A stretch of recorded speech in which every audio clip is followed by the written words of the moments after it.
Assalamualaikum warahmatullahi wabarakatuh. Perkenalkan, nama saya Muhammad Yusuf. Nomor stambuk D1A121049. Program studi Agribisnis, kelas B, Fakultas Pertanian, Universitas Haluoleo. Kali ini saya akan membawakan materi Pancasila RPS ke-11, yaitu dinamika dan tantangan terhadap Pancasila sebagai ideologi negara. Dinamika Pancasila sebagai ideologi negara. Pasang surut dalam pelaksanaan nilai-nilai Pancasila sebagai ideologi negara dalam masa pemerintahan. Pancasila sebagai ideologi dalam masa pemerintahan Presiden Soeharto diletakkan pada kedudukan yang sangat kuat melalui TAP MPR nomor 2 tahun 1978 tentang pemasyarakatan P4. Pada masa Soeharto ini pula, ideologi Pancasila menjadi asas tunggal bagi semua organisasi politik dan organisasi masyarakat. Pada masa era reformasi, Pancasila sebagai ideologi negara mengalami pasang surut dengan ditandai beberapa hal, seperti enggannya para penyelenggara negara mewacanakan tentang Pancasila, bahkan berujung pada hilangnya Pancasila dari kurikulum nasional.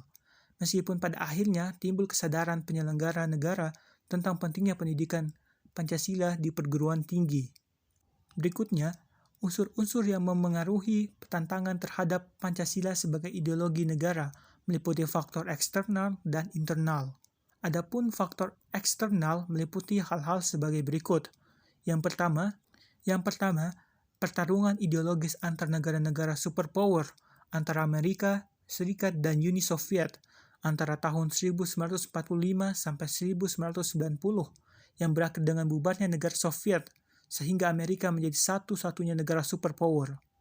Yang kedua, menguatnya isu kebudayaan global yang ditandai dengan masuknya berbagai ideologi asing dalam kehidupan berbangsa dan bernegara karena keterbukaan informasi. Yang ketiga, meningkatnya kebutuhan dunia sebagai akibat pertambahan penduduk dan kemajuan teknologi, sehingga terjadi eksploitasi terhadap sumber daya alam secara masif, dan dampak konkretnya adalah kerusakan lingkungan, seperti banjir dan kebakaran hutan.